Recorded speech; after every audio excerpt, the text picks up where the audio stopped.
great to get away with season and kind of relax a little bit, and that's what I did. Was the weather good down there? The weather was good. Yeah. Not cold? No, it wasn't cold.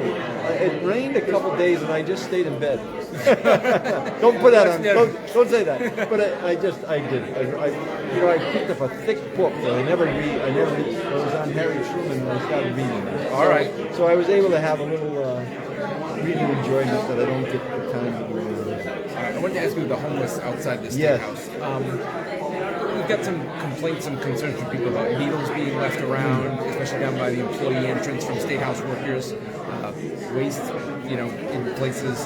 What do you say about that and the situation that's going on and the conditions? Is it safe, and are you concerned? Have you heard concerns? The issue is a serious one, and it does impact a couple hundred people in the state. We're putting a tremendous amount of resources into making it better than it was last year, and last year was better than it was the year before. So we're continually working to find ways to shelter people. We added close to 350 new shelter beds this year, and now we're opening up a warming station at the Armory on Cranston Street.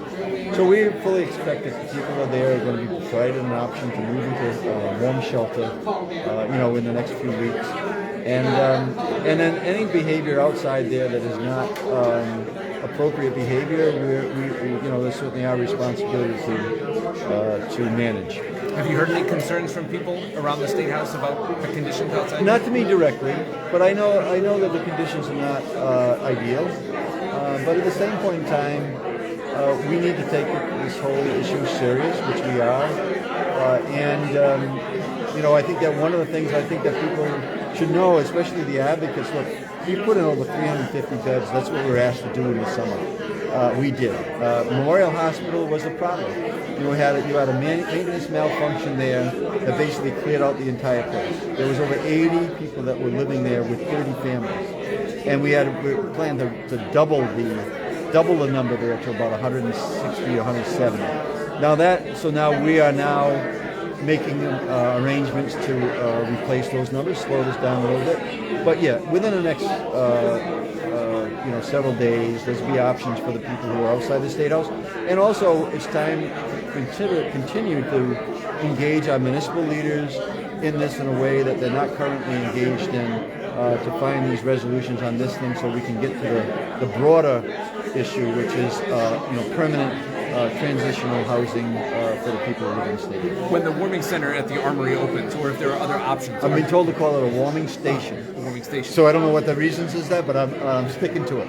When that's open, are you going to move those people out? Are they going to be forced out at some point, or is this going to go on all? Well, I wouldn't call forced. Look, the weather is getting to a point where if we have knowledge of people who are living outside, whether it's in front of the State House or anywhere in any of our 39 cities and towns, our goal is to provide a warm shelter for the time frame that the cold weather is here. And it is approached, and it's probably on its way. I guess my question, at some point, is there going to be an end to the tents outside the State House? Are you going to move them or make them move if they don't So everybody that's outside is going to be given the opportunity to be in a warm shelter inside, and they're no exception. So as we have provided the opportunity, then at that point in time we'll be offering that to the people outside the State House, and we expect that they would take that opportunity rather than sleeping out in the cold. I would think that they would want to be in a shelter where there'd be services and food and the ability to make sure to protect their own health. And if they don't. Well, I think that we've come to the point where that's not an option, outside anywhere, including outside the State House. So we will make sure that the people who are outside the State House have the option to move into a warm shelter. Why is it taking this long to get to that point? It's now December. I just explained that. Look, our goal was given through the advocates that we have the written information in that 350 range. We provided 350. We lost about 160 with that malfunction at Memorial Hospital. And, I certainly don't make excuses, but that's the reality. Now we're doing an offset. The warming station's going to offset some of that. We've also taken everybody that was in with the provider that was there in this house. We actually have repositioned the people who are actually at Memorial into shelter. So It's not easy. If it was easy, it would have been done a long time ago. And our administration is investing a great deal more time and resources than in the recent past, and we're going to continue to do that. What percentage of the beds will be full day shelters as opposed to just overnight shelters? Will folks be forced to leave the Armory during the day, and where we should suggest they would go if that's the case? We've publicized that as a 24-hour, 7-day-a-week warming station through April 15th. Okay. And then the other facilities are operating as they are currently operating, but we are also looking at. We've added some shelters. As we've made public at a hotel. I think it's a motel in Smithfield, and we're going to continue to do that. But the number we were asked to get to was 350. That number may have changed because of circumstances, but we still have not really verified the exact number that we need to take care of. So we're aware, and I would say anybody that's covering this story, if you're aware of people who are homeless right now, make us aware of it.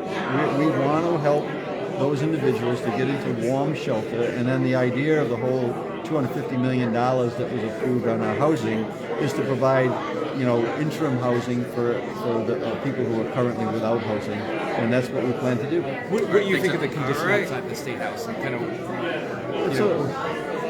it's not the best circumstances, but neither is living outside right now. So look, I've got enough patience to understand that we need to be taken care of, and we are addressing that in a very, very aggressive way that, quite frankly, I haven't seen too many administrations be as proactive as we have been. all right, thanks, everybody. Cakes are coming.